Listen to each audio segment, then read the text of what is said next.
जय हिंद दोस्तों, welcome back to our channel. Welcome back to Jobteria. आशा करते हैं कि आप लोग अच्छे होंगे और अपनी तैयारी में बेहतरीन तरीके से लगे होंगे। जी हाँ दोस्तों, रिसेंटली जो एग्ज़ाम आपका सहायक आचार्य का हुआ है उसमें आपका प्रमुख गवर्नर जनरल और वायसराय से भी क्वेश्चंस देखने को मिले थे। तो इस वीडियो में जो है हम लोग प्रमुख गवर्नर जनरल एंड वायसराय के जो है इंपॉर्टेंट फैक्ट्स को यहाँ पे समझेंगे और बहुत ही शॉर्ट पीरियड ऑफ टाइम में इस टॉपिक को जो है कवर कर लेंगे। तो बने रहिएगा वीडियो में अंत तक। और इससे अगर आपके शिफ्ट में अगर क्वेश्चंस बनते हैं तो इस वीडियो के बाहर नहीं पूछा जाएगा। तो बने रहिएगा वीडियो में अंत तक। और चैनल पर दोस्तों अगर फर्स्ट टाइम जुड़े हैं तो चैनल को जरूर सब्सक्राइब करके बेल आइकन को प्रेस कर लीजिएगा। यहाँ पे देखेंगे दोस्तों प्रमुख गवर्नर जनरल एंड वायसराय। सबसे पहले जो आ जाते हैं आपका लॉर्ड क्लाइव।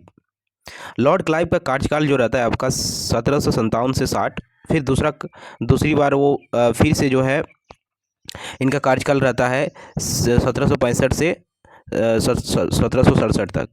तो ये इनका दो बार जो है ये कार्यकाल में होते हैं। तो बंगाल का पहला गवर्नर जनरल जो थे वो लॉर्ड क्लाइव थे। तो क्वेश्चन पूछ लेगा बंगाल का पहला गवर्नर कौन था, तो वो आपका लॉर्ड क्लाइव। बंगाल में द्वैध शासन व्यवस्था लागू किया गया था इन्हीं के शासनकाल में, लॉर्ड क्लाइव के शासनकाल में ही।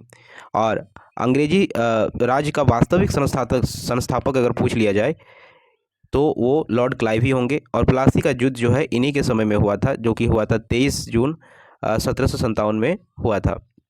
तो ध्यान रखिएगा, एक एक पॉइंट जो है यहाँ पे इंपॉर्टेंट है, सारे पॉइंट से क्वेश्चंस पूछे जाते हैं। फिर नेक्स्ट आपके आ जाते हैं वॉरेन हेस्टिंग। इनका कार्यकाल रहता है 1772 से 74। फिर दूसरी बार इनका कार्यकाल रहता है 1774 से 85। बंगाल का पहला गवर्नर जनरल ये बनते हैं। और प्रथम मदरसा की स्थापना इन्हीं के द्वारा की गई थी। पहला समाचार पत्र जारी किया था इन्होंने, बंगाल गजट। और द्वैध शासन समाप्त कर दिया था इन्होंने। तो ध्यान रखिएगा, वॉरेन हेस्टिंग ने द्वैध शासन जो है समाप्त किया था। और रेगुलेटिंग एक्ट 1773 से में जो है कोलकाता में उच्च न्यायालय की स्थापना इन्होंने की थी। तो इस पॉइंट को भी ध्यान रखिएगा। तो ये सारे पॉइंट जो है यहाँ से बन जाते हैं। तो वॉरेन हेस्टिंग ध्यान रखिएगा। नेक्स्ट आ जाते हैं लॉर्ड कार्नवालिस। लॉर्ड कार्नवालिस इनका कार्यकाल आपका रहता है 1786 से लेकर 1793 तक। फिर आपका जो है 1805 ये इनका कार्यकाल रहता है। ये इन्होंने जो है स्थायी बंदोबस्त लागू किया था 1793 ईस्वी में। और नागरिक सेवा का जनक इनको कहा जाता है, इस लाइन को ध्यान रखिएगा।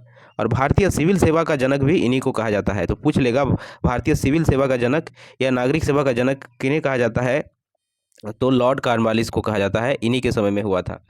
तो ध्यान रखिएगा। नेक्स्ट आ जाते हैं आपका लॉर्ड वेलीजली। इनका कार्यकाल रहता है आपका 1798 से लेकर 1805 तक। सहायक संधि की पद्धति की शुरुआत इन्होंने की थी। और इनके शासनकाल में टीपू सुल्तान चौथे आंग्ल मैसूर युद्ध में जो है मारे गए थे। इस बात को भी ध्यान दीजिएगा, यहाँ क्वेश्चन पूछ लिया जाता है कि किसके शासनकाल में जो है टीपू सुल्तान जो है की मौत हुई थी। तो ये लॉर्ड वेलीजली के टाइम में हुई थी और आंग्ल मैसूर युद्ध के दौरान हुई थी। स्वयं को ये शेर कहा करते थे, यानी स्वयं को शेर से संबोधित करते थे ये लॉर्ड वेलीजली। फिर आपके आते हैं लॉर्ड विलियम बेंटिंग। इनका जो है टेन्योर रहता है 1828 से लेकर 35 तक। भारत का पहला गवर्नर जनरल ये बनते हैं। तो क्वेश्चन पूछ लेगा भारत का पहला गवर्नर जनरल की अगर बात करें तो वो कौन थे, विलियम बेंटिंग। तो ये भारत के पहले गवर्नर जनरल होते हैं लॉर्ड विलियम बेंटिंग। फिर सती प्रथा का जो है समाप्त करने में इन्होंने सहयोग किया था 1829 में। तो ये इस बात को भी ध्यान रखिएगा कि सती प्रथा को समाप्त करने में किन्होंने सहयोग किया था, तो लॉर्ड विलियम बेंटिंग ने किया था। कोलकाता में मेडिकल कॉलेज की स्थापना भी इनके द्वारा की जाती है 1835 ईस्वी में। और 1883 ईस्वी में चार्टर एक्ट पारित किया था इन्होंने। और अंग्रेजी शिक्षा की शुरुआत इन्हीं के समय में हुई थी। तो ध्यान रखिएगा, लॉर्ड विलियम बेंटिंग यहाँ से क्वेश्चंस बन जाते हैं। और बनेंगे तो इतने ही फैक्ट में से ही बनेंगे, इससे बाहर आपके देखने को नहीं मिलेंगे।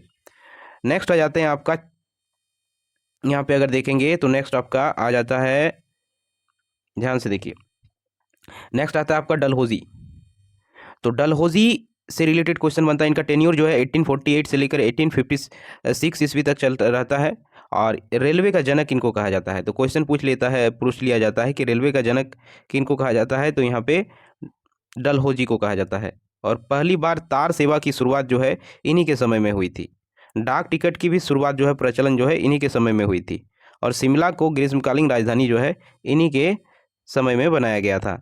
तो ध्यान रखिएगा। नेक्स्ट आ जाता है आपका लॉर्ड कैनिंग। लॉर्ड कैनिंग का अगर टेन्योर की बात करें तो इनका जो है टेन्योर रहता है आपका 1856 से लेकर 62 तक। इनके समय में जो है 1857 का विद्रोह हुआ था और 1856 में विधवा पूर्ण विवाह अधिनियम इन्होंने लागू किया था। 1857 में महालेखा परीक्षक पद का सृजन किया था इन्होंने और भारत शासन अधिनियम 1858 के तहत मुगल साम्राज्य के पद को समाप्त कर दिया था इन्होंने। साथ ही साथ भारत का प्रथम वायसराय बने थे। तो क्वेश्चन पूछ लिया जाता है भारत का प्रथम वायसराय का नाम बताइए, तो वो लॉर्ड कैनिंग थे। तो इस बात को यहाँ पे ध्यान रखिएगा। साथ ही साथ कोलकाता, मुंबई और जो है आपका मद्रास विश्वविद्यालय की स्थापना 1857 ईस्वी में इन्हीं के द्वारा की गई थी, लॉर्ड कैनिंग के द्वारा की गई थी।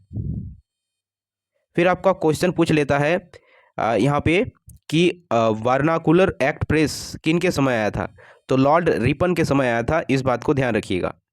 साथ ही साथ लॉर्ड मेयो, इनका जो टेन्योर था 1869 से लेकर 72 तक। तो पहली बार जनगणना जो हुई थी 1872 ईस्वी में, वो इन्हीं के समय में हुई थी, लॉर्ड मेयो के समय में हुई थी। तो वेरी वेरी इंपॉर्टेंट पॉइंट है, ध्यान रखिएगा। अजमेर में 1872 में मोये कॉलेज की स्थापना हुई और पोर्ट ब्लेयर में इनकी हत्या हो गई थी। तो इस बात को भी ध्यान रखिएगा। नेक्स्ट आ जाते हैं आपका लॉर्ड रिपन, और इनका टेन्योर रहता है 1880 से लेकर 1884 तक। इन्होंने सिविल सेवा की आयु जो है 19 वर्ष से बढ़ाकर 21 वर्ष किया था और 1881 में नियमित रूप से जनगणना शुरू किया, ध्यान रखिएगा। साथ ही साथ जो है हंटर कमीशन जो है इन्होंने लाया था 1882 ईस्वी में। तो ये सारे मुख्य फैक्ट हैं इनके लॉर्ड रिपन से रिलेटेड, तो ध्यान रखिएगा, वेरी इंपॉर्टेंट है। नेक्स्ट है आपका लॉर्ड कर्जन। तो लॉर्ड कर्जन 1905 में बंगाल विभाजन इन्हीं के समय में हुआ था और कलकत्ता में विक्टोरिया मेमोरियल की स्थापना इन्हीं के द्वारा, इन्हीं के समय में हुई थी। तो विक्टोरिया मेमोरियल की जो स्थापना है जो कोलकाता में है, इन्हीं के टाइम पीरियड में हुआ था। लॉर्ड मिंटो द्वितीय, तो लॉर्ड मिंटो द्वितीय की बात करें तो मुस्लिम लीग की स्थापना 1906 में जो होती है, इन्हीं के समय में होती है और कांग्रेस का विभाजन 1907 में हो जाती है, तो लॉर्ड मिंटो द्वितीय के समय में ही होती है। साथ ही साथ पृथक निर्वाचन व्यवस्था यानी मुस्लिमों के लिए जो 1909 में हुआ था, ये भी जो है इन्हीं के टाइम में हुआ था। तो ये मुख्य फैक्ट है, ध्यान रखिएगा। नेक्स्ट आ जाते हैं लॉर्ड हार्टिंग द्वितीय, जिनका टेन्योर 1910 से 1916 रहता है। बंगाल विभाजन रद्द हो जाता है इन्हीं के समय में 1911 ईस्वी में, और दिल्ली को राजधानी बनाया जाता है 1912 ईस्वी में इन्हीं के टाइम पीरियड में, और बनारस हिंदू विश्वविद्यालय की स्थापना जो की जाती है इन्हीं के समय में 1916 ईस्वी में। फिर आ जाते हैं आपका चेम्सफोर्ड, इनके समय में होम रूल आंदोलन की शुरुआत की जाती है 1916 में। साथ ही साथ रोलेक्ट एक्ट 1919 में जो आता है इन्हीं के चेम्सफोर्ड के समय में ही आता है।